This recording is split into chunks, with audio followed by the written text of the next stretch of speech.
All right, what's up? Welcome to episode 9 of the Fake Fans podcast. Welcome back, or welcome in. Welcome if this in. is your first one. Yeah. Wait, if you start a new podcast, would you I start think- from the beginning or start the most recent one? So the way I do podcasts sometimes is I get drawn in by a subject matter, like at the title or something. Right. And I'll watch that podcast and then I'll go backwards. So it's possible that this is their first podcast. Okay. So this is your first podcast you've ever seen. Anytime we have cans like these, it means we're in trouble. We've had a long day and it's only noon. So yeah. I have been okay. Listen, I'm gonna be so fucking real with you guys. I've been having some trouble sleeping at my new apartment, and apparently I've been having I've been having my neighbors have some trouble sleeping as well. It's just like a whole fucking litany of issues. Yeah. But basically, yeah, I've moved in with Anita now. It's been almost a month, I think, and there are some growing pains for sure. Yep. Nothing that I can't get over, but like it's just funny. Like Anita is just the most hilarious fucking person sometimes. And for example, I generally sleep later than Anita does. Anita will usually be in bed by like 10 or 11. okay. Lately, I've been better. I've been going to bed around, I would say 12 to 2, between 12 and 2. Yeah. Which is a lot better than my usual That- degenerate sleep schedule of like 4 or 5 a.m. That's right? what I've switched to as well. Yeah. So I've been better about it, but so that means there are a few hours where I'm asleep but she'll be awake.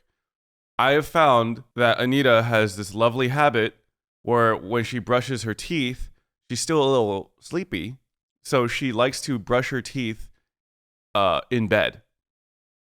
And the thing is, she likes to brush her teeth with an electric toothbrush. So I am trying to sleep, and all I hear is, and then I'm just like fucking not even sure if I'm awake or asleep or if this is a dream or not. I'm just like, what the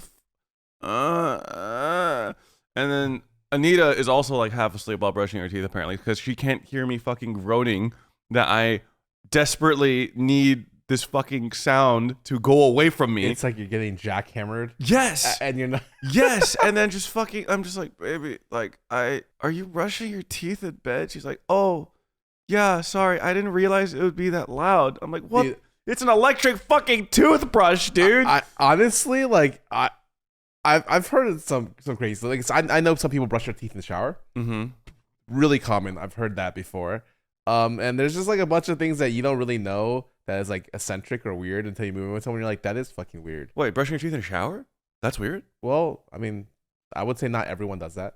Wait, but like, wait, am I crazy? I literally do that all the time. Oh, Okay, so do first, you do that? you don't brush your teeth in a shower? Is that weird? Do you think that's weird? I don't brush my Okay. teeth in the shower. I think it's efficient. Okay, yeah, I also think it's efficient. Yeah. Also, I love showering. I just think a hot shower is like one of the greatest feelings on Have this you ever planet fallen Earth. asleep taking a shower before? Purposefully. Oh. Because like I'm hungover and I want to die. Oh. Yeah, and I'm just like in so much pain, like my body just feels like shit. So I just like go in the fetal position and just let the hot water run over my body. When I look at new houses, I check the bathrooms. Oh, Those yeah, are the things I care like about more than almost anything. Room size and then bathroom. And then the bathroom is like so important. My current thing is a full sauna. So like I could sit down in there, I can do laps in there, and I'm gonna miss it when I leave. Because it's like really fucking nice. There was an apartment I moved into once with some roommates. Yeah. And there was a room where no one wanted the bathroom. No one wanted that room because of the bathroom. And I was like, dude, like, how important could a good bathroom? Like, who cares? I was such a fool. Oh. And a decent bathroom. It doesn't have to be like amazingly nice, but a decent bathroom actually makes a world of fucking difference. Like my shower head was shit.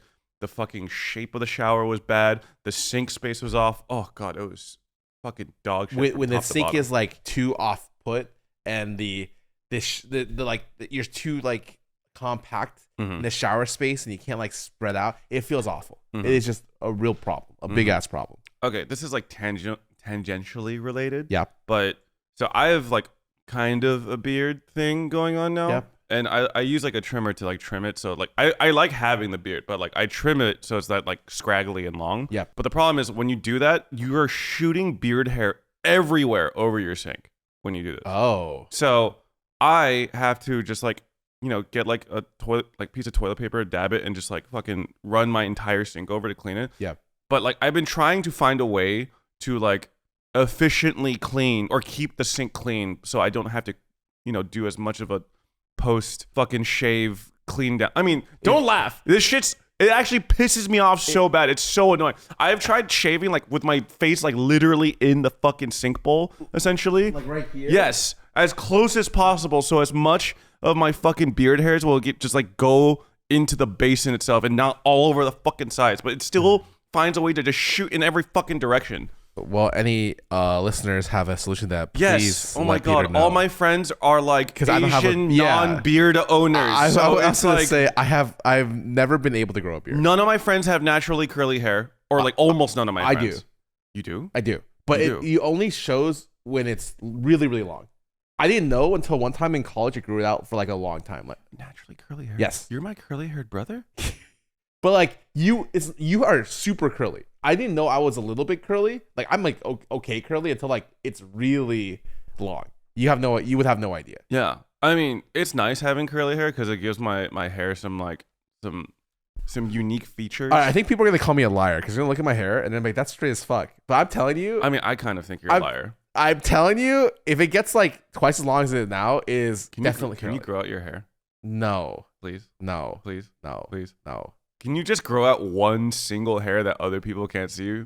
But you could be like, look at this. This shit's curly as fuck. You ever have like that one like random hair here, and you'd be like, "Dude, it's so annoying." Dude, yes. Oh my fucking god, dude. Okay, I don't know if it's like I've always had these hairs and I've only noticed now, or like I am now old and now I'm getting more of these. I get random fucking like long, thick hairs all over the place. Oh, yeah. I don't get it that frequently, but like sometimes I'll get it. I'll be like, that was kind of annoying. I'll like, I would say it off or like, you know. It's mostly on my face and neck. Like I have a hair that grows horizontally on my forehead, but it's clear. Oh, so you can't actually see it until you like turn and see it like against like nothing, you know? Right, I would have to pluck that immediately. Yeah, so I have like a clear hair on my forehead, like right here above my eyebrow. I'm literally looking to try as hard as possible to find it. It's hard to see. I also have a random long hair that grows from my ear. I have like little thicker hairs that grow from my ear nubs. I don't know what are these called. Look. As a person who's losing hair, you're telling me you're just blessed with hair. Like you're the reverse. No, this is like hair that I do not want to be blessed with. I have like I have a random long ass hair to the just like an inch to the left of my right nipple, and it's just like I just have to pluck it. Otherwise, like it just long. It's just long ass nipple hair, man. You know. They say imperfections make the human body.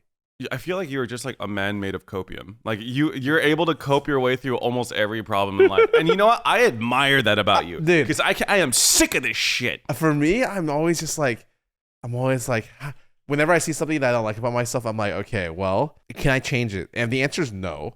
Like then it's like, okay, well, I just have to live with it a little bit. But like, yeah, obviously it can get really fucking annoying, sometimes, but it happens. Yeah. Speaking about annoying things that happen in life, I'm gonna bring this into the camera view. Fuck is that? So recently we've been having some internet problems. Oh, we found out that this is our fiber cord. Rats chewed through our fiber cord. Apparently, like I don't know, one rat or a family of rats, and we no longer have fiber in our house. Well, I think we're getting it replaced like just now. And now our internet has been shit the last couple of days. Because we're not stupid, we have redundancy because we're a streamer house that we don't use except for instances where our fiber runs out. Mm-hmm. We have a redundant line. It broke. So the last couple of days in this house, a streamer house, 7 people streaming, 6-7 people streaming. We haven't been able to stream, or it's like it'll just crash. So, anyways, I fucking hate rats. I also raccoons got into our bins and just like just claw marked Wolverine style our stuff, and we had people visiting to check out the house. They go in through our driveway, trash all over the floor, and the owner who's showing off this house, trying to sell this house for millions of dollars, sees the trash, and he is just pissed. His name is Lawrence. He's just mad, and I'm like, dude, I'm so sorry. It's not our fucking fault. It was just like I swear to God, like we even got extra bins to make sure our trash is, but it was just like, it was Fucking raccoons unlucky. preying on your downfall. It was unlucky because the trash people were coming later that day too. Mm-hmm. So like we had to eventually go out with gloves, pick up all the trash again, put in the trash. Trash comes, but the people who were just coming to visit were just like, that is some fucking tragic ass timing, though. I'm pretty sure they're not buying the house. Yeah. I'm going to be honest. If in the future I ever find out that a property that was listed used to be owned by a streamer, I would probably immediately not consider it anymore. Really? Yeah. I mean, if you think about it, some of the most famous like streamer house stories are almost never positive. Like anything that has to do with a streamer living in a house No. is generally bad. That is true. I think I would want to say a lot of the early OTV stuff was kind of bad. Like I remember there's situations where like we threw a party and like, I'm just gonna say it, Captain Flower sat into our restroom wall while inebriated, and it just like tore through his ass was fat. And Listen, like we left a hole. It's a curse and a gift. Yeah, like what can you do? Like real big curse. It literally left a hole in there, and it looked like a Rek'Sai tunnel. And someone made a fucking thing of it on Twitter. It's so funny. That's amazing. But like we certainly like it felt like if you're especially an IRL streamer, you'll do crazy shit. Like I think the stuff about being an IRL streamer is like it's really hard to not want to escalate your stuff more and more. That's the biggest danger. It's like cool. One day you're like, hey, I'm gonna drink 2 Red Bulls, and then the next day it's gonna be like I'm gonna drink 3. I'm gonna drink 4. I'm gonna drink 10. I'm gonna drink 20. I did 8 pounds of ketamine. Yeah. What? How many Red Bulls till my heart explodes? I've introduced a doctor today. He's gonna tell me when I've ingested too much, and it's like nuts. You know. I think you have to stop yourself from like you have to find ways to make it too creative without going too tall. There was an IRL streamer that like was like just broke his fucking room nonstop, and it was pretty bad. I think early OTV had situations where like we'd invite people over a lot and we do crazy things. And then we've moved away from that to more like gaming full time and like YouTube. And because of that, we don't mess with the houses at all. Like, I would say this house is like completely fine. We've had bring back orgies. I missed them. Come on, man. The OTV orgies? They were famous. That never happened. No. Yeah. Oh yeah. Sorry, they never happened. Oh, it never happened, man. No, but like some of the stuff is not even like the streamer's fault necessarily. For example, like Ludwig's been, or like many streamers, including Ludwig, have been doxxed and fucking swatted and shit. And like I do wonder, like, do some of these old addresses still get swatted because people think they still live there? You know what I mean? I think it's been long enough that I can say OTV's been swatted like 2 or 3 times. I think we've never publicly come out to say it because it's really weird. This was a while back, so it's whatever. But like Lily's been swatted before this as well, I think, and some other people. It's terrifying the first time. The first time is you'll hear helicopters, and it's like you'll always like when you hear the helicopter sound in movies, it's always going to be like that. You'll hear it gets closer and closer, and then you start saying to yourself, "That's weird. Is that a helicopter?" And everyone starts saying the words, "Is that a helicopter? That's kind of weird. Can you guys hear that?" And then you look outside, and there's people with Vandals, like Valorant, like AKs, not AKs, but like literally like guns, assault rifles. Yes, assault rifles. Yes, guns. Yeah. You'll see from video games. You'll see police officers with Vandals outside. Which skin were they using? It's just kind of default black. It was not the RGX. Okay. No, I don't think kind of basic. To be honest. think the LAPD have that kind of income as the you know. You don't think that the LA fucking PD has income from this? Dude, I think the LAPD has like one of the biggest police budgets in the US. I think the NYPD has the biggest one by far. But maybe the LAPD is kind of flush. Listen, man. Oh, they have a $13 billion budget for last year, I think. It's a lot of fucking money, okay? How much is an RGX Vandal skin? So it's about $20. Yeah. So how many RGX Vandal skins can you buy with the LAPD budget? You can buy it 650 million times. Wow, that's crazy. It's pretty good. But we haven't taken into account Radiant Night, which is the biggest scam of all, if you think about it. So, that is how Riot really gets you. Yeah. But as you hear the helicopters, you go out, you see the people with Vandals, okay? Mm-hmm. You start to, there's a lot of police cars. Like the first time is the worst because you haven't called assumedly you haven't called your local police station and been like, yo, if we get a call about this, like they're kidding. And the way swatting works is that they'll call your house and they'll be like, yo, someone is dying in the living room. Like someone got stabbed. I shot someone in the living room kind of deal. And they're bleeding out. and then they have to respond immediately. So they're sending like 20 police cars, 20 people obviously in the police cars, a helicopter, and when you walk out, they block out the street. And so it's just an insane situation as they come in and ask you to come out with your hands up. You see all the people looking at you with guns, and you're like literally like this, like handcuffed, right? We're getting to that. Oh, so we go over to the police car, and they're like, okay, turn your back around. We're all backed around, and we start getting handcuffed. So obviously I'm there. I get handcuffed.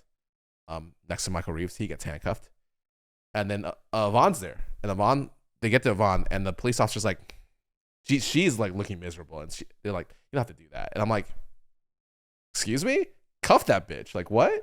Like she was the one that called it in, that fucking bitch. Like I was so pissed because I was like, look, if we're gonna get handcuffed, we better all get handcuffed. It can't just be me and Michael or like the fucking two dudes, you know? Like come on, what happened to equal rights? I don't know. This is when I would tell Broden, break out the camera. Yeah. This is great content. And the worst part is there's people skateboarding. So there's two blockades, but there's kids skateboarding in between the blockades. And they took they literally would skateboard next to us and take a picture, and Michael's just like, fuck you, like straight up. And then while they were doing that, of course I get DM'd a picture on Twitter, and I'm just like, this is not a real day. Like, there's no fucking way. That's fucking crazy. And then so like stuff like that will happen, and then I hear that one of our early houses, like our first one, ended up being a situation where we left and they got swatted afterwards, and then they tried to sue us, and I'm like, look, I'm really sorry about that. Like obviously, like that is really unfortunate. I don't want anyone to get swatted, but we are no way responsible after like 2 years after we move out that you guys get swatted here. Like this literally. I don't even think you're responsible ever, right? Like it's not like you willfully shared the address. It's just like the system in which we live in. Like our addresses are like not impossible to find. But apparently, like we cost the taxpayers, like whenever they do that kind of full like thing, like I probably cost the taxpayers like 5-6 figures right there. But like you didn't. What, like I don't know. Maybe I'm out of touch, but I'm thinking like, oh, the fucking guy who called it in, it's explicitly that guy's fault. Yeah. It is not your fault for fucking existing and having a public persona. If you guys put out some fucking like swap me challenge, then like, okay. That would be crazy. Then obviously that's your fucking fault, okay? But like, other than that, I just don't really see like how people could genuinely place the blame on you. I can understand like anger and frustration towards you, but like, placing responsibility on you guys is I don't know. We've had some crazy situations. Like we've had people that came in from different countries to stalk one of our members. We've had a lot of really weird situations pop up over the years, which I think have the reason why it's not as crazy anymore is because I think the average age of us has gone up, and the average age of our followers has gone up as well. I think like this kind of crazy stuff is more prominent if you're like if the average age of your viewers is lower. So like I imagine that like people would be like, I don't know, it might happen to like current Minecrafters, stuff like that, where it's like people would just like go insane. I actually wonder about that though, because like I think that like a lot of stalkers are like in their 20s and shit, like people who have just.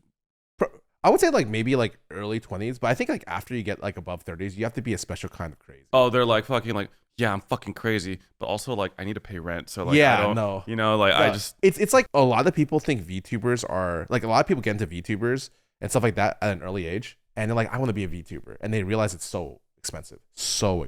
Dude, I'm like looking into prices for my first ever VTuber, and I'm just like, every successful VTuber I know, or most of them, are between the ages of 25 and 30, 25, 32, because it costs literally 5 figures. My art and model cost me about 8K together. Like when you get a VTuber model, you need art, and then the artist has to cut the art into a way where the rigger can make it move and seem like fluid.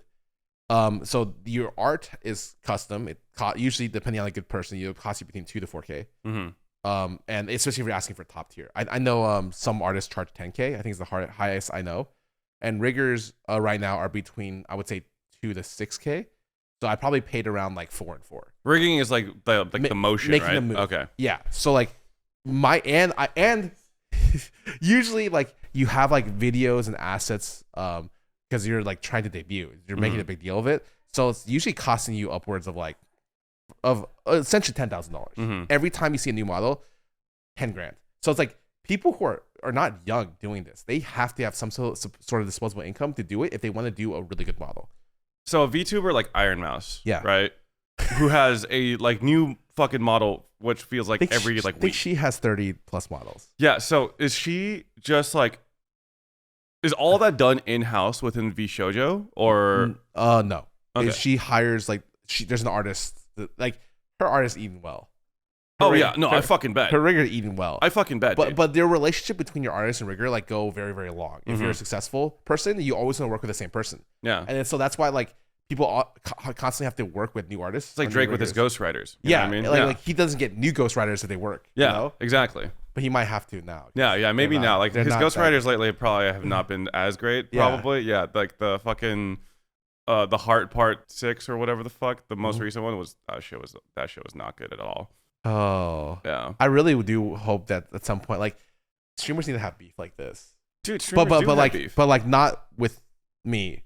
I mean, like now, it's the fucking classic Hassan versus Destiny. Okay. That's just gonna be like two fucking streaming entities that'll go at it till the end of fucking time, man. Yeah, that's like I don't know, like a gravitational force essentially. Yeah. I think.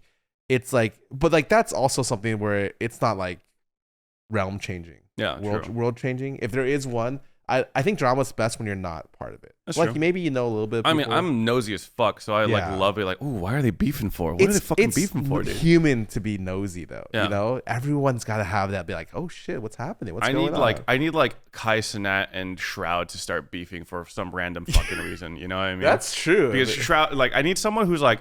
Represents kind of like the old guard, you know, to be like beefing with like one of the newer top dog streamers. Yeah, I can't imagine someone beefing with Shroud because that guy's just chill. The guy does not give a shit. That guy just, that's what I'm saying. There's no, like, that's why it would be interesting if even Shroud was beefing with someone. He's made his like $20 million plus bag and he's just chilling, streaming. He loves playing video games. He's good at them. Do you think that like any of these top streamers would ever like beef on, I'm assuming that, okay, at some point, two top creators have made fake beef specifically to hype each other up. Oh, of and course. like, yeah. But do you think that's happened in the streaming realm? Yeah, for sure. Yeah. But like, I don't know when, but I'm sure it's happened. I'm sure it's happened. Sure. Oh, like I know it's happened in esports. I know like back when there was like a thing where a company like told people to get into a fight like on stream. Oh, really? Yes, for views. And like I was like, oh, but I found out I was like, really, that was fake? Holy shit. I can see that happening in like the fighting game community and maybe like StarCraft 2. The thing about the FGC is like there's not enough money. Like, only if you're like at 0.001%, like you're making like maybe 6 figures. But like if you're that in League, you're making 7. Oh, League. Yeah. That makes sense. So like for them, there's a video I saw where it's a person who plays top 10 at Street Fighter $1 million championship. He got like not even 5 figures, and he's saying that like unless you're like literally winning tournaments, you can't make a living off playing the game, just being a pro player. And Makes I'm like, sense. that is crazy because like I still think this is crazy. At any point that people want, you can throw the largest Smash tournament of all time. Any if you have like $50,000, I think is the largest Smash tournament of all time. You can just throw it for Melee. Do you think at some point that the old guard will shift out of Nintendo and we'll see like grassroots support like in the Nintendo competitive scene? I think Nintendo just hates everyone. And man, they're a very formal Japan, and I do not think they will ever. I don't know. I don't know how true it is, but I heard that like in Japan, like they don't do like money prizing for tournaments, or like that's not the norm. Like you would get like apparel. I think it's legally not allowed or some shit like that. Yeah. They have some really ass backwards rules in Japan. Like gambling in Japan, like when you play the pachinko machines, you can't win money. Right. You'll like you win like a I think teddy bear. And then you get like physical prizes. And then you walk to the teddy bear exchange corner, which is like down the street, which is not associated with the pachinko place, and you just give it to them and they give you money. Yeah. And it's like, oh, that's really interesting. That's cool. I think one of my friends said one time he went to a pachinko parlor and then he got like the physical prize, but then there was not enough people working, I think, at the time. So he went with the employee at the pachinko parlor. They like walked together over to the exchange place, and he was the same guy that would exchange the prizes or some shit. Replaces It's a like, cab. Yeah. Hey, man. Yeah, no, we're definitely not affiliated, but just gonna swipe out of this shift and go into another, you know. So I mean, it's interesting how some countries have really great stuff, really bad stuff, and then it's like, well, you win some, you lose some. You know, it's be a really bad stuff, man. The fucking California, man, prices are killing me, man, killing me. I went the other day. Jody told me, she's like, $100 doesn't buy you anything anymore, because I was like, oh shit, you're right. Because I was, this is super random. We were talking about how much would you donate to a person in need. And usually when I don't know them, completely random person, I usually just donate like $100 because I was like, oh, that's a pretty generous amount of money. Like I think 100 is pretty good. And they were offering much bigger numbers. And I was like, well, I feel a little like I would like felt like a bad person. For a random stranger? Well, maybe not completely random. Like you know them and maybe they've done some stuff for you. And I was like, okay, like I donate 100. Recently, I donated 200 to someone for some just I don't really know them, but I know of them.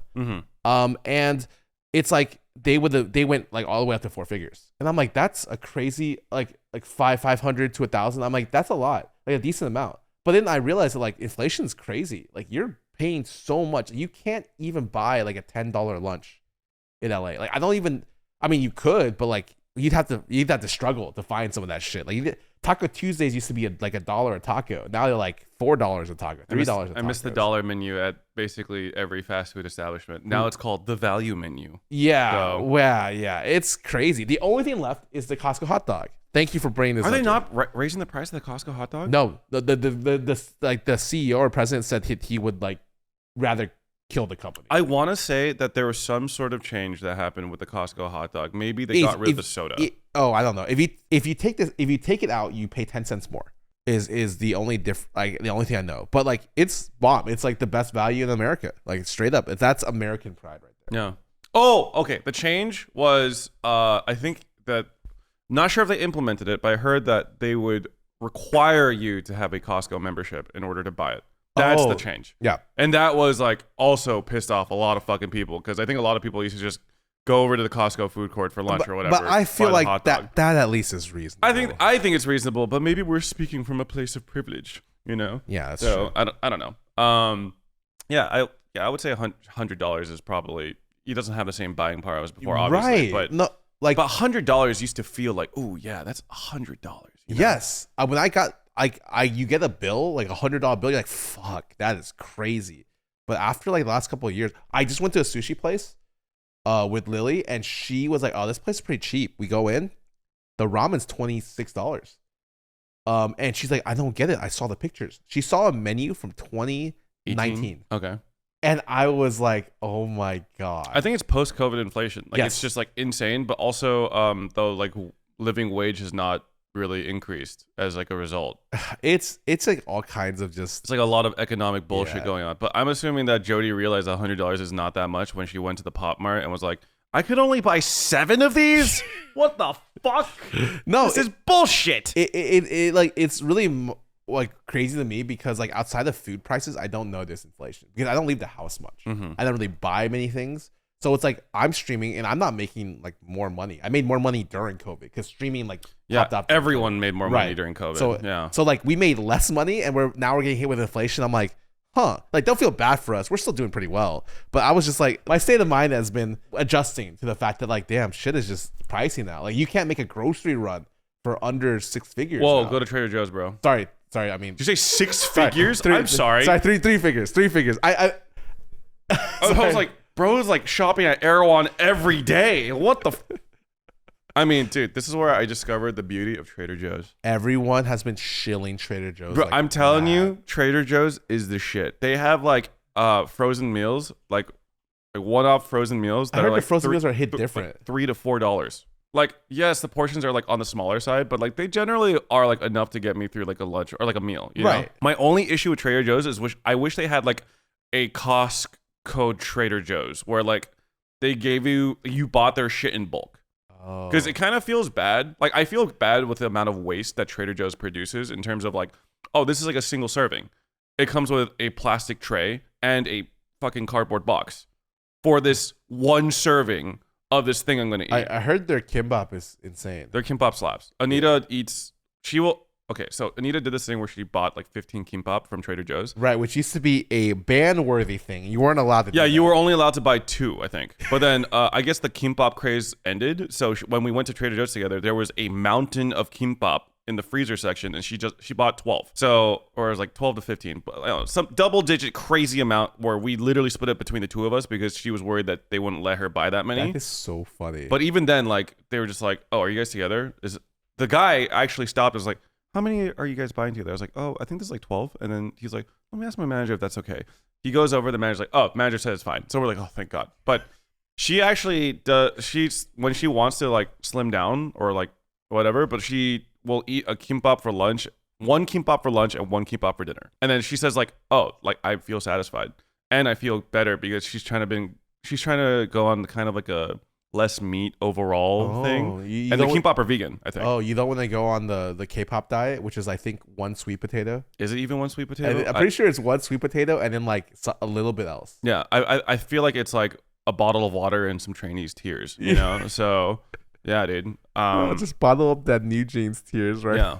But like I will say that Trader Joe's is fucking slap. Some of their stuff like is kind of hit or miss, but like the stuff that you like is fucking good. Holy shit, the chicken tikka masala samosas, so fucking good, man. Everyone has that like one Trader Joe's item that they would die for.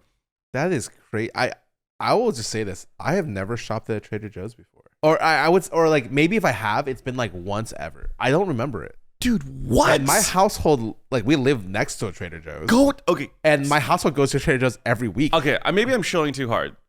But fucking go to Trader Joe's. No, I will. I swear to God, that shit is actually fucking good. I want to. And their soup dumplings are surprisingly good.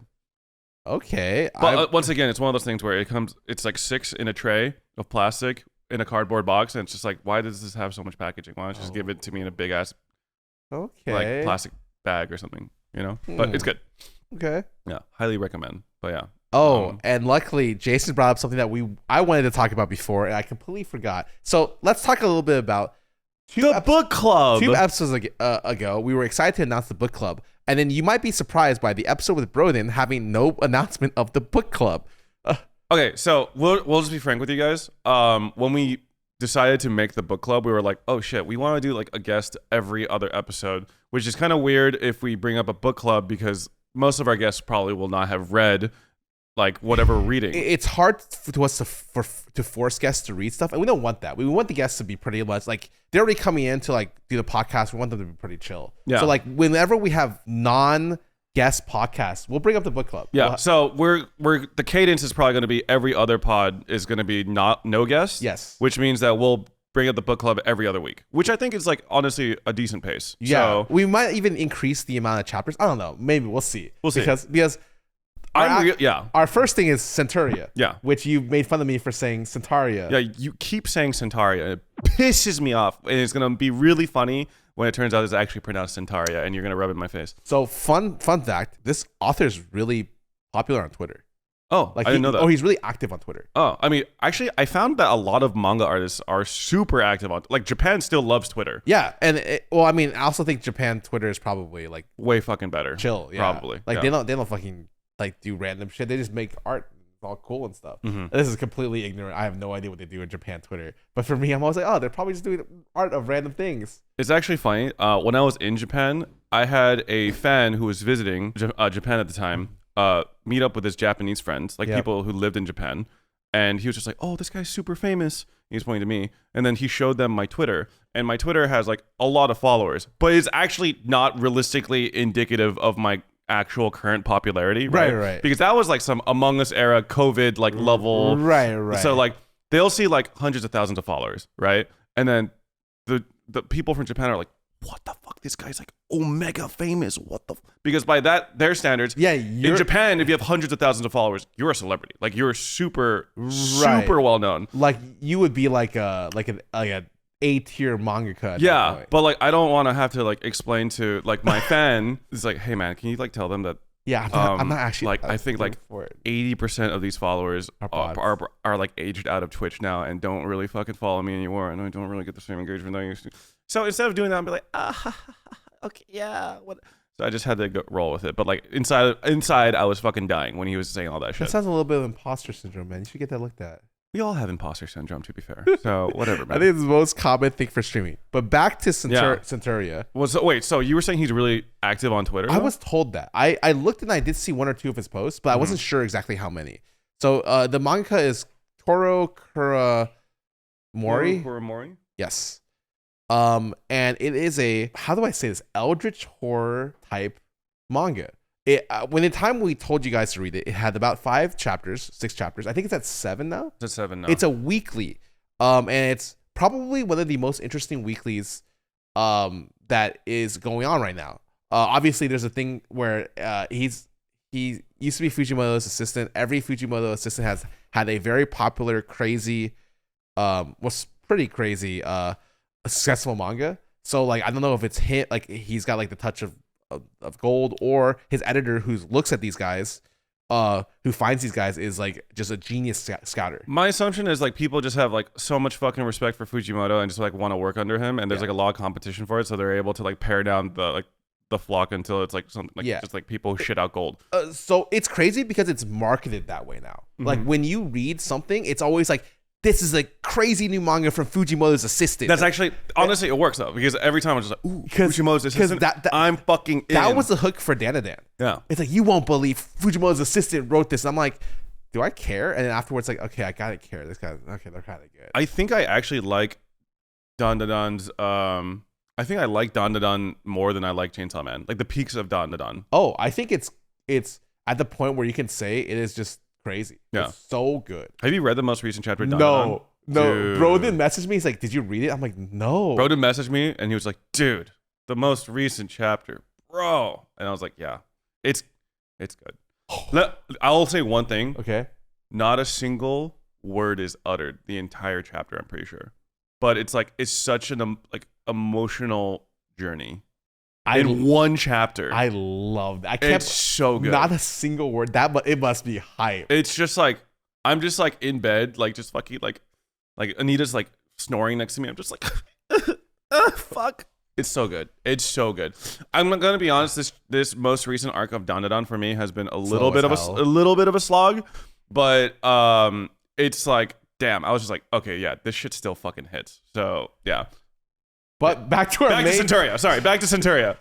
I think we're huge fans of everything Fujimoto related, like assistant wise. So, and obviously this is being showed as like the next big thing. And if you're on Twitter a lot for like manga Twitter, you'll see panels from this, and they'll be like, "What is Fujimoto feeding his assistants?" Because the monster designs are just crazy, insane, and it's really rare to see anything very Eldritch like. Like you're usually when you see monster designs, they're not going to be like Dark Souls bosses. They're going to be like, I don't know, like generic, like fantasy bosses. A lot of it, I mean, a lot of the monster design will typically be like Japanese lore related, I would say, or just like kind of just like creepy, just kind of modern horror kind of deals. Yes. Not a lot of Eldritch like inspired things, but yeah, this shit is like, I don't know. I'm really liking the monster designs. The most recent monster is basically just this fucking giant multi-headed wolf shadow creature with fucking dead bodies hanging from its neck like a necklace, and it looks sick. So the story is, and we're gonna spoil. So if you haven't read this, like this is the like you should. We're gonna spoil it. It's about a boy who essentially is found on a slave ship as they're going somewhere. And he was a stowaway for the slave ship, and there's 100 slaves, and then him, so it's like 101 slaves. And they don't know where. I think they're going to like the like a place for work, like a new continent. What happens halfway is the slavers are just like, "Yo, they're purposely killing all the slaves, and they're gonna say it was an accident to get insurance money." Yeah. So they kill off 100 slaves, and why they're killing off the main character, the boy who has a great a newfound relationship with a pregnant woman who's like a mother figure for him, who's never had it before, is like trying to protect her, and summons through his desire an eldritch being from the fucking sea who time freezes everyone on the ship and asks like, do you want power? Yeah. It's like the god of the sea or something. But like I think it kind of implies that every major natural force has like some sort of deity linked to it. So I'm looking forward to that. But yeah, he's essentially pleading to have the power to save everyone or save these people that he cares about on the ship. And then the mother just like, nah, dude, I'm actually gonna sacrifice myself so that you can have this power without having to sacrifice yourself. Just make sure to take care of my daughter. The deity asks for a sacrifice between them, and then she chooses herself. Yeah. And it does. And she's still pregnant, by the way. Yes. So she fucking opens her stomach and like delivers her own child.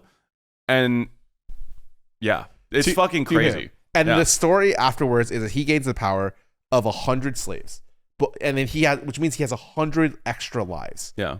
I don't think they're going to be too anal about this. I know a lot of times, like, people want to be very technical about, like, oh, does he have like 99 lives now? But I think that it's like a thing where you just roll with the punches. And you don't know how strong he is if he gets 100 people's powers. But that's the premise of the story. And it's just him and the, I guess, new child. Yeah. And then their story. I thought it was going to be like really fucking brutal from start to finish. But like he lands in the new world. He finds like a village of like pretty chill people. There's a big muscle mommy that I'm super down for. Did not expect, but pleasantly surprised. Yeah, pleasantly surprised. Yeah. So big muscle mommy, and like they're just having kind of like a nice life together. But like you definitely know that there's some bullshit creeping around the corner. Dude, and there was some bullshit. It like fast forwards a little bit, time skips a little bit, and you can it's like 6 months, right? Yeah, you can tell because like he looks like he's having a good time, and I'm like, this story does not feel like a story where people are allowed to have good times. Yeah, this guy's like, he looks like he's content. Yeah, which is a problem. And they're like, and then the village is like, just never go into the forest. I'm like, oh, what's in the forest? And of course, guess what? They gotta go in the forest. So what I like about the most recent chapters, though, is that there isn't as much of an emphasis on the main guy. They actually track kind of like one of the like more seasoned hunters of the village and his son. And I like that they make the side characters not stupid. Like they're practical hunters. They know how to fight back, and they're not like cowards, you know, because there's this moment where the seasoned hunter is facing this forest eldritch demon foxhound thing, and the demon is like showing, oh, by the way, remember all your friends that went missing in the forest? Here are their dead bodies because I fucking killed them. And then he just has his like fucking One Punch Man moment where it's like, all right, you know what? Fuck this bitch. I'm gonna murder you myself. So that was pretty cool. I like that. I thought he was just gonna wallow in despair, but he did not. So that was sick. I hate the parts where like,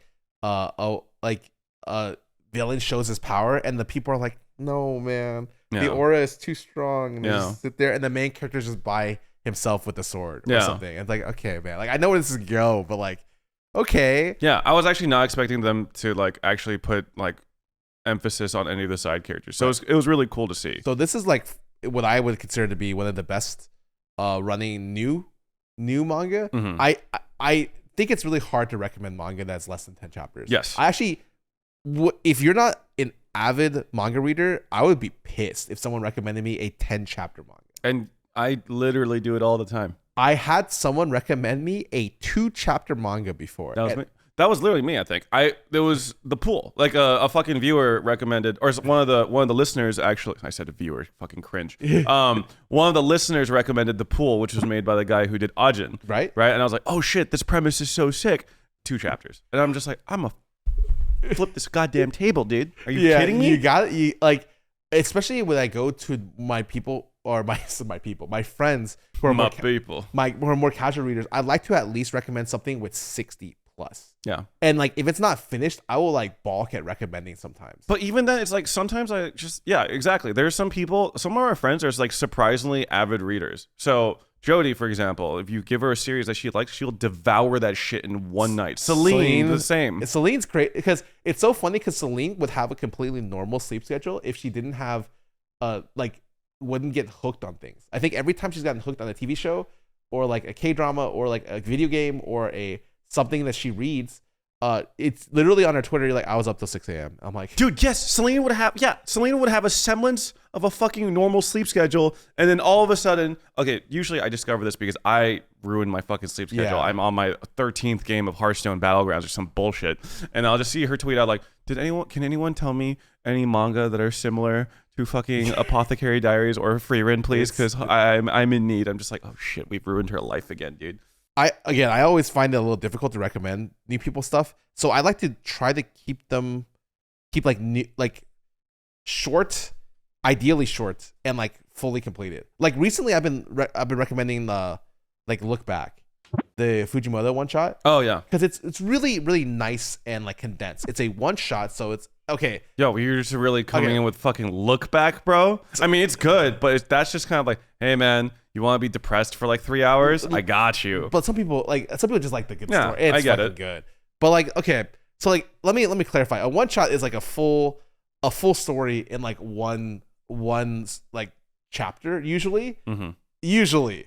But like Fujimoto has like a 130 page one shot, which is like a fucking volume. Yeah. And he's kind of a freak for this one. Fujimoto is he's a freak. He's a I heard freak. he even before he got popular, he was writing a lot of one shots. Yep. Like he had a story, he has like a whole thing about it. And I'm like, oh, I mean, this guy's obviously very seasoned. I think he's like one shotter. I don't know if that's a thing.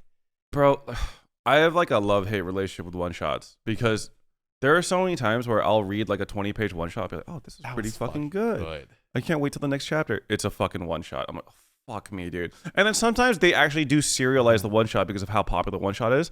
But then they tweak the premise ever so slightly in a way where like, I mean, it's kind of like the one shot, but like it doesn't hit the same. So let me ask you this: do you have any short manga or things that you normally recommend people that are like a little bit weird in terms of in specific genres? Like maybe not one shots, but maybe stuff that's short. I'll start because I have something that I completely forgot about, but until we start talking about this topic a little bit earlier, I sometimes bring up double arts. Oh, double arts! So, oh my god, that shit was so good. Double arts is such a unique thing. It's a very short story about a man and it's like a boy and a girl, and they are forced to.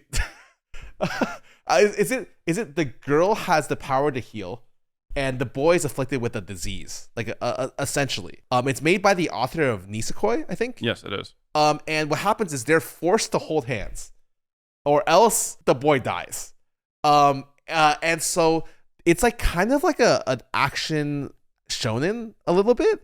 And they learn how to fight with this. They have assassins coming after them, and they're trying to go to a place to figure out like a cure, essentially. Wait, it's the girl that has the disease, I believe. Oh, it's the girl that has the disease? I believe so. Oh, okay. So we flipped that. I am so sorry. It's been a while since I've read this. But yeah, so they have to eventually get to a place, and they have to learn how to fight as well. They find a master who teaches them, and their fighting is essentially dancing. Yeah. Like, fuck you. Hey, what's up, dude? How's it going? All right, we need a hot Sid take. Okay, what's my hot take? You Dragon Daddy Diaries. is that what you read? My divorced crybaby neighbor. Guys, what are we watching? That one I've actually read. Oh, of course you have. Oh, you have anything to add? I brought Peter's Pop Mart boxes. Oh, are we gonna open them later? Did you open yours already? I opened mine already. Got too excited. I brought these down in case you wanted to open them. All right. It's only 2. I figured it'd be quick. Fuck it. Let's do it. All right. This one's the Demu Forest Night. By the way, What'd you watch? we actually didn't watch anything today. Yeah. Oh. It was a little late because of traffic. We wanted to be sure that we could fit in two in one day. Yeah, we're doing I'm here derailing your guys' podcast. No, it's No, actually it's great. Oh, we got Mushroom Boy. Oh my god, he's cute. He's a Mushroom Boy. By the way, I don't buy these to keep. I buy them to open because I enjoy opening them. But this is actually for Sid to keep. Here you go. I watched Kaiju number 8. How'd you feel about it? It's goofy. I was not expecting it to be goofy. It's not goofy. like I think some of the best shonens are comedic. He swims. He's the How- swimmer boy. How did you feel about the first episode? Oh, first episode, you get to see the super cool, like badass chick. She comes in, you're like, oh yeah, girls with guns. Bra-da-da-da-da. And then it switches over to his POV. It's cleaning. And yeah, and he's cleaning. And it kind of gave me the same initial feeling I had when I watched Frieren, where I was like, oh, we're getting like behind the scenes or stuff that you don't normally see in anime. Mm-hmm. So I was actually really impressed with the take. It's a little silly for my taste. The main character is a little silly for my taste, but I actually think that it's a really cool concept. And I am going to continue. I watched like 5 or 6 episodes. Whoa. Shh. Oh, you're caught up. Almost. Once again. I'm the Sid Yeah. watches way more anime than we do.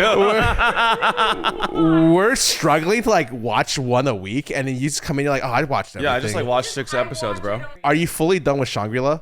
No, I'm not. I have much catching up to do. We started Kaiju number 8 instead of watching Shangri-La. You know what? You are the biggest weeb in the room. I'm the biggest weeb in the house, and I got a baby mushroom. Okay, bye weeb. Goodbye. What were we talking about? Double arts. Double arts is something that I would recommend to people because it's really short. Super cool. Like cool premise. It's a short and sweet shonen. There's 2 main characters, and there's like a lot of the tropes, but it's like a pretty lighthearted a read that I feel like really gets like it's like a feel good read. I mean, just like the character chemistry between the 2 Yes. main leads is way better than anything that was in Nisekoi. So, which makes me, That I is really was fucked hoping up. that Nisekoi, like, okay, Was Nisekoi the one where the harem one with the guy, and then like he has like a promised girl. one of the girls is like the police woman, the police's daughter? Yes, that's her. Yep. And then everyone thought she was a boy in the beginning, but she was actually a girl. Okay. That's her. Mhm.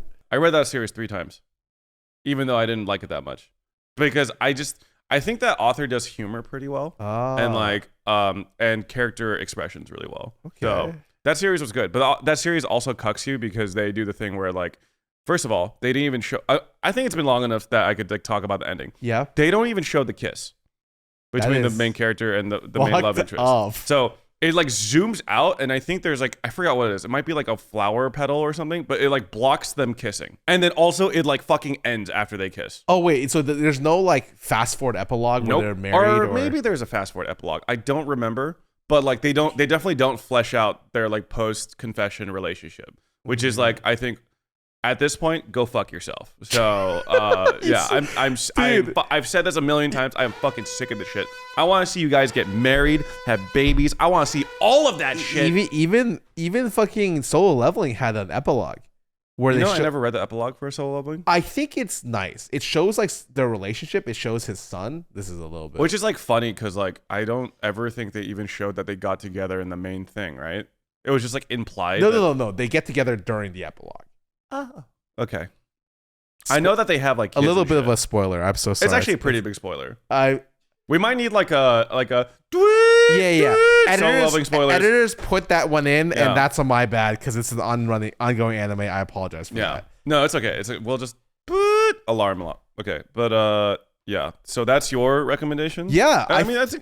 Wait, didn't it got serialized, right? It had like X amount of chapters. It did. Finished? It wasn't a one shot, but it was like a short. It was a amount of- one shot, I think. And then the first one, oh, yes, yeah. they serialized it, but they still ended within like I think under 30 chapters, under 40. It's like something where like I recommended someone, and I'm like, it's not that long. You can probably finish this in like a day if you're serious, Yeah. or like even maybe like 2 hours if you're like a crazy fast reader. And so like it's been. I just thought about it recently. I'm like, I really enjoyed it. It was nice. The art obviously it's Nisekoi's illustration. It's nice, Yeah. you know, Thank and I think I liked a lot of things about it. Yeah. I went through well, you kind of wanted to talk about like if anyone ever asked for recommendations from major genres. I actually started looking through like all the stuff that I've read. Yeah. And like that was fucking fun because there's so much shit that I forgot that I've read and how much I've enjoyed it. It's so good. Yeah. So that's just, I highly recommend to go through a hypothetical scenario where someone asks you for recommendations and you just like look through the shit that you've read in the past. If you've ever like kept a list or even like go through like I don't know, my anime lists, like top recommendations, like go through and be like, oh, you'd be surprised like how much you've actually read and how much you've forgotten. Do you have a recommendation for people? I mean, off the top of my head, for a short one, I would say is All You Need Is Kill, which is based off a short story or like a web novel. I forget. Based off a short story. Like they made a manga adaptation for it, and then they turned it into a movie called Edge of Tomorrow, starring Tom Cruise. It's Edge of Tomorrow. I read this a long time ago. All You Need Is Kill is like the official.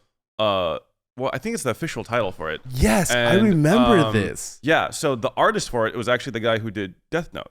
I'm pretty sure. Oh. So if you want like a short little series, because I both read, I've actually gone through every single version of this. I read the short story, I read the manga, and I watched the movie, and I enjoyed all three of them. I enjoyed the movie a lot. All three of them. I actually thought that Edge of Tomorrow was gonna be dog shit because a Hollywood adaptation of a manga. Surprisingly, they did it. It was pretty good. fucking well. It was really good. I know Jason was like, "What the fuck, Edge of Tomorrow?" Like, no way. Yeah. So the manga is called All You Need Is Kill, and the art is incredible because it's by the artist that does Of Death course, Note. yeah. And they made some changes. Like the suits in All You Need Is Kill is way more anime mecha versus like the power suits of like Edge the of human Tomorrow. power suits. And also the monsters in All You Need Is Kill, they look like sea urchins. So Okay. that's like their thing. They like shoot spikes. Oh, So they're like sea urchins that shoot spikes and they have giant mouths. So I think a lot of people will probably gravitate like the monster design of like Edge of Tomorrow a little more. Mhm. But still, good story, nice little short read. I just, I think that's like an easy recommendation. But like also there are people that don't people surprisingly don't really like mecha or sci-fi. You are one of them, I'm pretty sure. I like sci-fi, but it's like hard for sci-fi in manga sometimes because it gets caught up in explaining stuff. I think a lot of times. Really? I actually find mecha to not be very heavy in exposition unless it's politics. Yeah, I hate that. Yeah. I think, politics can be done well, but it's like sometimes it's such a slow burn that I'm like, I don't know. I grew up on Evangelion. I ignored, like, as a wee lad that read Evangelion, I didn't give a shit about, like, any of, like, the grander fucking concepts that series trying to introduce. I was just thinking, yeah, fucking mechas killing angels and shit. That was cool. It was cool. it was cool. No, Yeah. honestly, maybe, I don't know. My tastes have definitely been interesting. I grew up reading a lot of sci-fi too. Mm-hmm. And so, like, I think I've always been a fantasy nut. And then, like, I read way more fantasy than read sci-fi, but I always really appreciated the sci-fi that I ended up reading. I just think mechas are cool. I And- think they look cool. I think they just, like, the idea of, like, I've always liked the animations of, like, people entering the cockpits and, like, things, like, Yes. locking down. I fucking love that shit. I feel like it's gotten so mainstream that I'm like a hipster. Which is funny to me because I don't know a single person that actually likes mecha. Oh. But personally. Yeah, yeah. I don't personally know anyone that likes mecha, and yet mecha is such like a huge genre. I like mecha. I will be honest though, I don't really follow a lot of like the more popular mecha Yes. series. You don't know all the Gundam wings by heart. Hell Could no. you name the Gundam wing models if they were in a Gundam Wing? Yeah. Ooh, maybe actually. Oh shit! If we're talking about Wing, the thing is, I never even had cable, but I thought Gundam was so cool that I like loved like all the different like the mecha designs. I remember Heavy Arms was my favorite because I just loved guns, and he was the red and orange one that was just covered in Wow, guns. You are actually, And he had like Gatling guns in his chest and shit. He like launched You rockets are from his a shoulders. fiend for- I didn't even have Toonami or any of that shit, but like I like was able to like find like peripheral information around Gundam Wing because I thought it was so cool. Dude, Death Scythe Hell. Oh fuck, I forgot the one of the guy with like the dragon arms. yeah. Fuck. What's his name? That's like, It's like Tall Geese. I remember thinking that Tall Geese was such a cool looking Gundam, but I hated its fucking name. Tall Geese wait, was it has a shield. yeah. Well, I've seen this one before. Yeah, this guy was fucking cool. Oh man, you see, like for someone who has never really been able to reliably watch Gundam, I fucking love Gundam Wing. I thought Gundam Wing was so cool. It is. No, I remember watching one of the Gundams and being like, this was awesome. Dude, like he had the two beam guns that when you combine them turned into super beam gun. Bro, how was that not fucking sick? I think it's because a lot of the modern mecha stuff I watch ended up being not great. Well, yeah, I mean, I think I've seen a few like modern mecha stuff, and dude, the amount of modern mecha stuff that relies on that fucking shitty 3D bullshit is a lot. Or it's just like the story doesn't pan out. Like because remember, I got back into anime and I only read new stories or watched new stories because I don't want to read and then watch what I've read.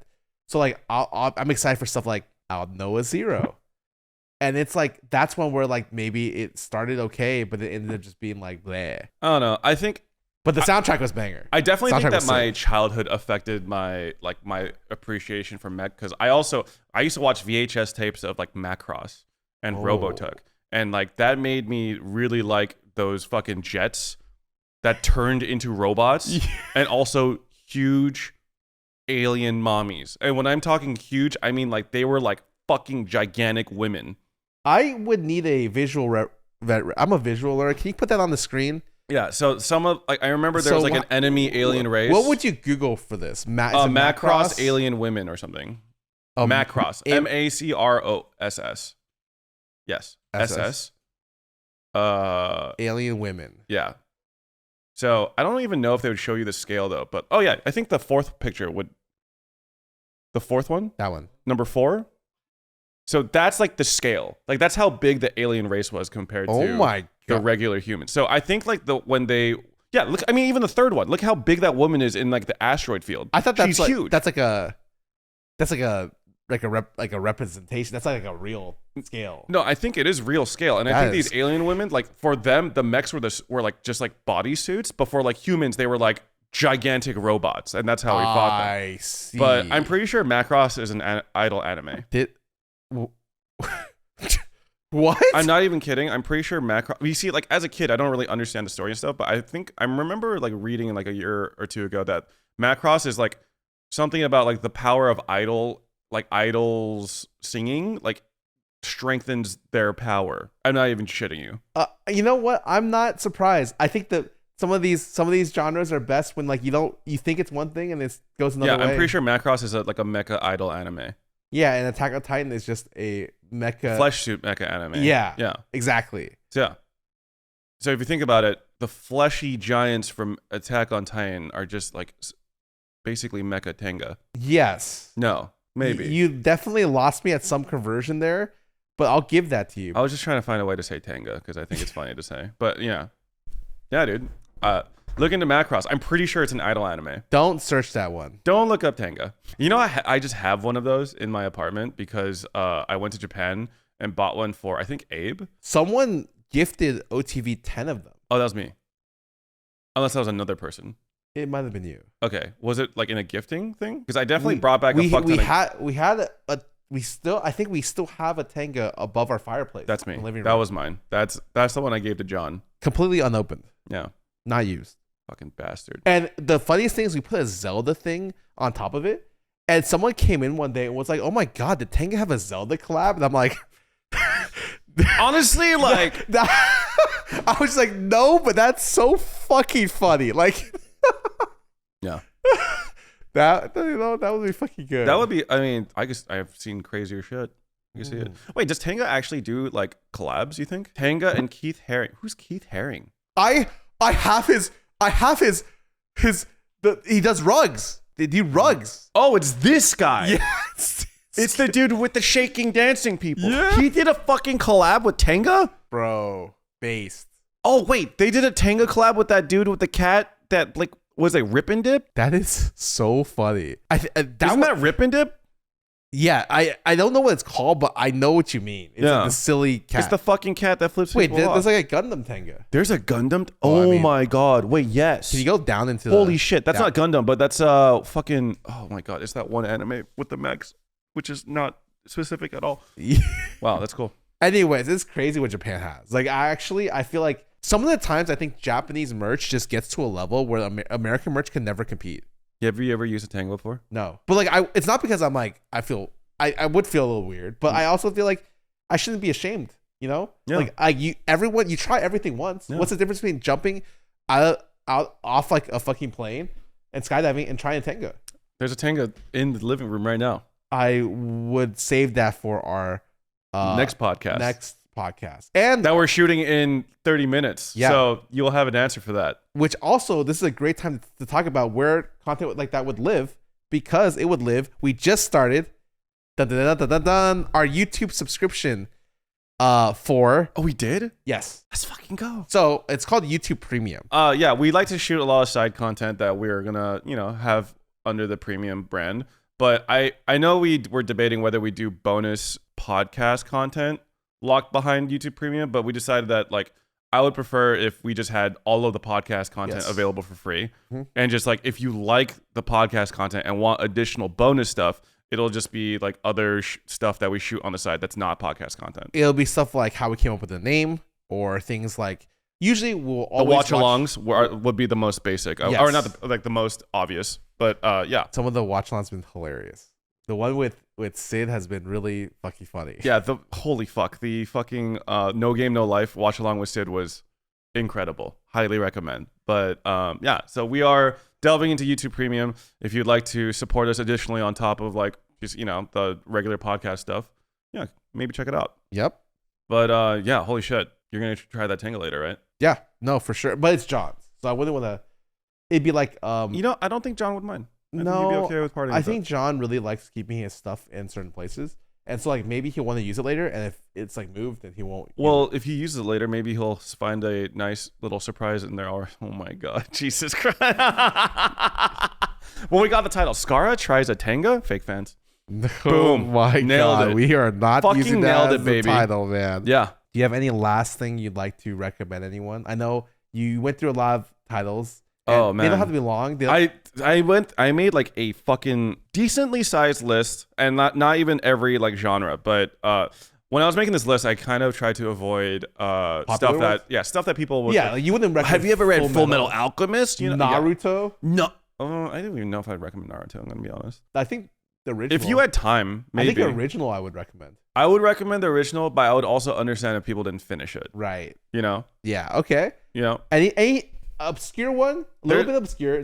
One thing. Not super obscure, Yeah. but there is a romance manga that I'm up to date with that I generally enjoy. I think it's been good. 100 Girlfriends I really, really, really, really, really, really love. No, but I've been meaning to catch up with that. But that series is really hard for someone like me who is really bad with names. I like how Jason just brings up My Life as Inikai's dog. So Jason has been watching My Life as Inukai-san's Dog, and he highly recommends that, by the way. Loves that series. That might be one of his favorite. But the one I've been reading is the boy I'm interested in is not a boy at all. So it is a Yuri manga that uses... It's black, white, and green, actually. I have never seen this. Yeah, it's black, white, and green. It's about a girl that is interested in a guy that works at a music shop, and then she finds out that guy is actually her female classmate. And it's just like a cute little fluffy romance, and they both have a shared interest in music, essentially. Oh. And the music is like I guess like rock, I would say. Like American rock, or like just like Western rock. So if you like to experience bi panic, then this is a great series for you. Are those the panels? It's like on green? Yes, it's on green. So that's how I've never seen. Mm-hmm. It's very striking, and I really like it. I love their art style, and the contrast definitely pops out stuff a lot. Mm-hmm. I want to say this started as a Twitter comic. Oh, so they're like really short chapters. Yeah, they're really short chapters. I would say that they're like 6 to 8 pages per chapter. Generally pretty short. But I do like the series a lot. I think the characters are really likable, and the art's great, and it reminds me of Beck. Beck is a fucking banger. It's so good. So good. It's hard for me to kind of recommend sometimes because like people who are looking for manga recommendations generally want like more modern art. And Beck, the art I do think gets really good, but in the beginning it is a little rough. I also think it's hard to recommend a manga series that's based around playing music when you have to imagine what they play. This is definitely something where I feel like it's something that could be super sick. I think it did have an anime. It did. I actually never watched it, but I actually like the manga for Beck so much. Yeah. That like I just kind of like imagine what that music would be like. There's a scene where the main character in Beck plays in front of his like high school class. Yeah. And like everyone is just like enraptured by how good his voice is. So like I thought that was enough for me to be like really engaged with it. Like just like the I have emotions. a hard time imagining. That's the problem, or like a little bit hard. So like for me, I still loved it, but I can understand why it's a little bit difficult for some. I get it. Like for me, I preferred the manga for Your Lie in April over the anime, which is like sacrilegious to basically 99% of people. I think I've never watched the anime, but I did really enjoy. I think the soundtrack had some really good stuff. But I think I would see why you'd like the manga. The manga's pretty good. The manga's good. Yeah. Yeah. Dude, that's crazy that you researched this, and the stuff that I came in with was what I was reading with recently, and it's awful. Well, okay. I'll say like one thing I've been reading that I generally don't really like, but I'm trying to give it a really good chance. Yeah. Reclick. I'm trying. What's Reclick? It's the esports one. The esports manhwa. Oh, Double Click. Sorry, not Reclick. Double Click. My bad. It's aggressively okay. Yeah. Okay. The reason why I like it, it's not because of the art. But I don't know. I think it does something for me as someone who always like esports related stuff. Like I think there's a Chinese manhwa about called King's Avatar. Oh yeah, Which does like that had like a live action, right? I mean, yeah, it's like this super popular. That kind of genre does something for me, and I think this one is kind of endearing. It's kind of I think I like the premise, and like I like the really like chibi characters that they have. Not when they actually draw the characters fighting, but like when they have like old explanations of what stuff is, people have to do. It's interesting. I think it's just good. And I like it. The way they describe. There's like a lack of exposition. Like I don't really like exposition. Yeah. But like they boil down like what the characters in the game do to such like a basic like this is healer, this is DPS, this is tank. Oh yeah. And then like they don't really have abilities. And then you're just like, how does this guy heal? Yeah. This guy can hit him pretty hard as a healer. What the fuck does that mean? Yeah, like they don't really explain anything. The only character they actually really explained was Spiro. Is the fact that he has a counter move. His ultimate's a counter. Yeah, and that's about it. Everyone else just kind of like swings their weapons, and that's about it. So like I'm like not really fulfilled by the combat in this.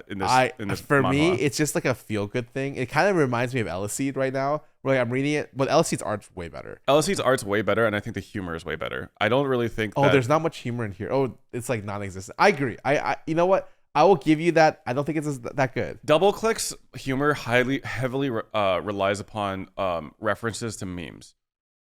Oh. And I noticed that manhwa tends to do this. Is like they'll just like, oh, this is like a panel that directly references Homer Simpson choking out Bart Simpson, but it's like the main characters, shit like that. You know who does that a lot? True Beauty.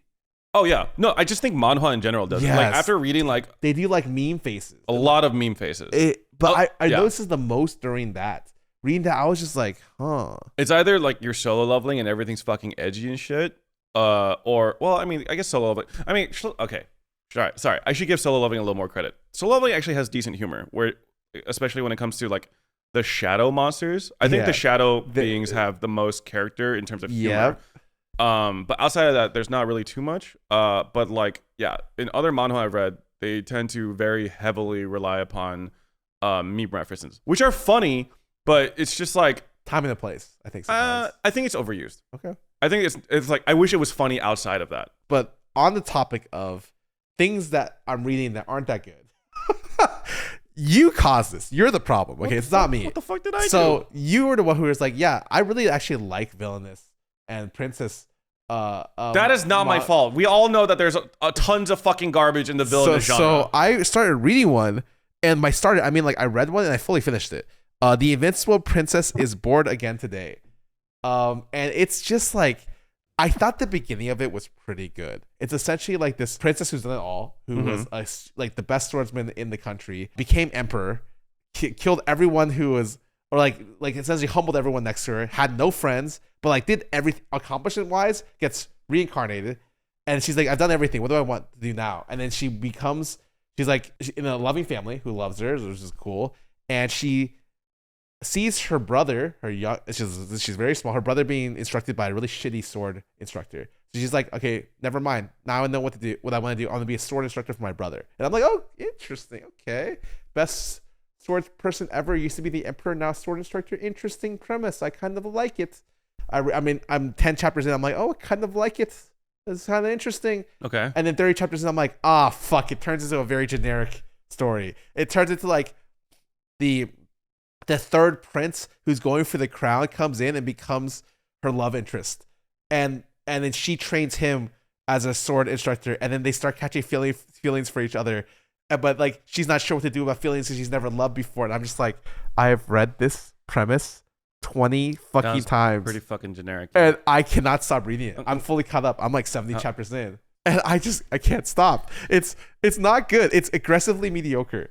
Do you want something that is fuck, it's only got like 9 chapters though. Well, Sure. whatever. Fuck it. The premise is super interesting though. Yeah. It's called Ankoku Delta. It's about beings from another dimension. Spell that for me. Ankoku is Ankoku Delta. There's no way there's another manga that starts with Ankoku. What's the other manga that starts with No, I said there's no way. It's gotta be good. Got it. So basically, it's about beings that live in another dimension that are able to see humans when they are feeling negative feelings. In their dimension, okay, so this dimension is parallel with Earth, and in their dimension, generally, they can't see humans. But if a human on Earth is feeling negative emotions, they could see their shape, and when they do, they could stab them with like this special tool that sucks out their life energy and kills them. And then they use that energy as like fuel and / currency. Cool. Yeah. Cool premise. Yeah. So it's like a weird premise. It kind of gives me like Doro, Hey Doro vibes. I don't know if you've ever read that one. I have read a little bit about it, but for some reason, like, I don't know. I wasn't able to get past the first 10 chapters or like the first 5. It's a very unique, weird read. It's a rough early read. Yeah. But I think it's an interesting read. I like the premise so far. I like the world it's in. You know what's so funny? I thought you were gonna recommend me a good princess manhwa, and I was like, where is this going? How does this get the princess? So I have not read like a very unique princess villainous. They don't exist. One in a long time. They don't exist. I mean, like they're fun. I just haven't read like a unique one. I feel like there's the one I just read is like it's mediocre even amongst its peers. Like there's like the thing I recommended Celine, which is it's like one of the daughters that gets thrown away gets picked up by a family, and it was that. I mean, that alone just. I'm so sorry. Okay, that is literally which everything. one of those? It's so good when the main character is still like a child and has like a loving family around her. Drake. Sorry, go ahead. But then when it time skips forward, it ends up being something where it's like, oh, it's not that good. Like it ends up being so generic. Yeah. So it's like, ugh. The villainous manga that I read most recently would be, I think they made an anime on it. It's like the level 999 princess is not at least the last that boss one's or some interesting. Shit. Yeah. I read a little bit about that one. So, but it's your fault I'm reading this garbage because I could be reading better garbage. Shut up. This is your fault. Don't blame me for this I think shit, right okay? now I'm in this manhwa garbage cycle. I would never blame you for garbage that I've read, okay? I would fully admit that this garbage, it's my fault that I'm reading that garbage, okay? Oh yeah, but like I'm just saying I'm stuck in this weird vortex. Like you know how you get stuck in like Why do you think it's weird? You've been living this life for like over 15 years of reading garbage. Don't even pretend like this is a new thing. It's like I'm getting hit, you know, in fighting games you get hit with an unblockable. Mm-hmm. I'm getting hit with non-stop unblockables. I can't do anything about it. I can't parry out of just mediocre garbage. It's just mediocre garbage. Okay. And but you know what? It's okay because someone has to wade through the trash to find the treasure. And here on Fake Fans Podcast, that's what we do for you guys. You guys. Okay. You guys. Sounds like Scarra needs to be saved from this fucking vortex of garbage villainous manga. So if you have any villainous manga or manhwa recommendations that you think Scarra would not have read, drop it in the comments. I no joke. Look at the comments, and a lot of people recommend manhwa, and I look at it all the time. Someone recommended Childish Sheet, and I thought I didn't read it, and I read 5 chapters. I'm like, I read the whole thing already. Wait a second. So I'm looking for a good villainous that is, I don't know. Listen, the odds are the one that you princess. recommend, Scarra has already read because he has no sense of shame. So just throw it out there anyway. Doesn't matter. Just maybe we'll hit strike gold. But no yaoi. I'm just not a yaoi. He's guy. not a BL guy. Yeah. You know, I've discovered Anita's a BL guy. Or girl. I could have told you that. Well, she wasn't until this most recent series that she read. No, I'm pretty sure she was always a BL. She told me that she actually got more into BL after becoming a fan of a K-pop group called Zero Base One. Because she's like, in her mind, she like shipped the two of the members. Yeah, she's got that mindset for BL. Wait, why are you looking at me like that? Stop it. Anyway, guys, thank you for listening / watching this most recent episode of Fake Fans. Make sure to check out. Real quick, finish your thought. No, go ahead. You froze me. Make sure to check out our YouTube Premium, as well as our podcast on all of the. I don't like how you're doing this. What? I'm not doing anything. You froze me. Stop. No, okay. Make sure to check out our YouTube Premium content, which will be updating nonstop. all the time. And check us out on all of our platforms, Spotify, Apple Music, and YouTube. We should do like a goal. Like if we hit X amount of subscriptions, we do a podcast wearing maid outfits. I'm super down. And we can make the goal like 1 like on our next YouTube video. Sounds good. Let's do it. No. But also, one last thing. We did talk about a book club. And is there anything you think people should be reading right now? You see, I realize now that I want to do a book club of a series that has more chapters. Okay. That's how I feel. So, do you have anything do you want to do like a one shot in terms of not one shot, but like something that's completed? I want to do something that's completed. Yeah. I have something in mind, and we're gonna need it's gonna be 2 weeks. We can talk about it. Hit me with it. Pluto. Ooh, I'm down. It's 70 chapters, Mm-hmm. fully finished, mystery sci-fi manga made Naoki by Urasawa? Yep, godlike mangaka.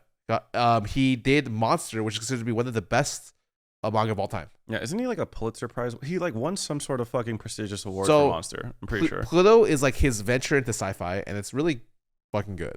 They made an anime on Netflix about it. And Wouldn't you say 20th Century Boys is sci-fi as well? yes. Oh, It is, right? yeah, I'm pretty sure. yeah. I would consider it because. Isn't it? I'm pretty sure it is. Yeah, we'll roll with it. Yes. Yeah. But anyways, book club. We're reading Pluto. We'll get back to you guys in 2 weeks. You don't have to read all of it, but I would say like I'm probably at least going to cover half. I'll try to finish all You of it. can in even 2 watch weeks. the anime, honestly. It's a faithful adaptation. Yep. So see you guys in 2 weeks. See you in 2 weeks. Thanks for watching. Peace.